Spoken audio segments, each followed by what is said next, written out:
If you wear any sort of bronzer and you get it on your lace, it's going to be the dead giveaway that you're wearing a wig, because the longer that sits on there, the darker that it's gonna get. So this is the wig that I just put on, and my bronzer had obviously made it darker, so we're gonna clean that lace off. It's actually super easy. You don't even have to wash the whole wig if you just wanna clean that lace line. So what I will do, so I'm just gonna use some micellar water.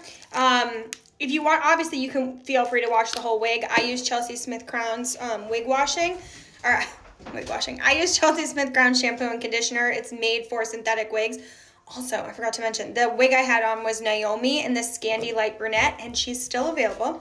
And you can use ELIZABETHM to save you 10% off. So, I'm going to take that micellar water on a white towel, and I'm just going to clean off the lace. You can see that makeup's coming off. So you don't have to wash the whole wig if the lace is just kind of giving that away.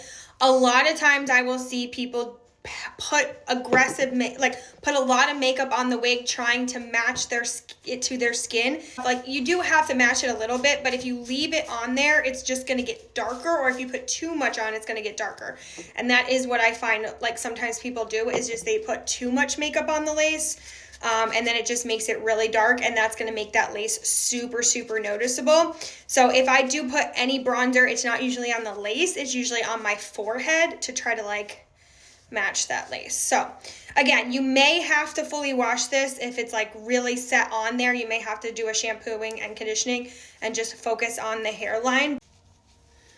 So it's definitely looking a little better, but there's still quite a bit. Now I could, if I wanted to wear this and I didn't want to wash it fully, I could just put bronzer on my forehead, but I'm gonna just try washing it off still a little bit more. It's definitely coming off, but we need a little bit more, so I'm gonna wash the top of this. This is the shampoo from Chelsea Smith Crowns. This is what I use. You wanna use a shampoo that's made for synthetic wigs. Usually don't. I usually do this with a light, but what I'm gonna do is just wet the top of the hairline so I'm not getting the whole wig wet, and just use a little bit of shampoo and really focus it at the top of the hairline so that I'm cleaning off that makeup.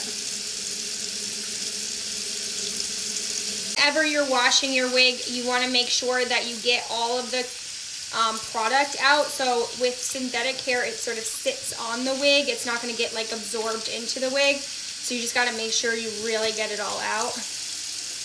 Again, sometimes this is hard because you're only trying to get the top layer. So it's still wet at the top, but you can see now that looks a lot better. The makeup is gone off of it. I'm just going to put it on even though it's going to be wet and look weird. But now you can see that that makeup is gone. And it's giving away the hairline a lot less. So sometimes you may have too much makeup at your hair.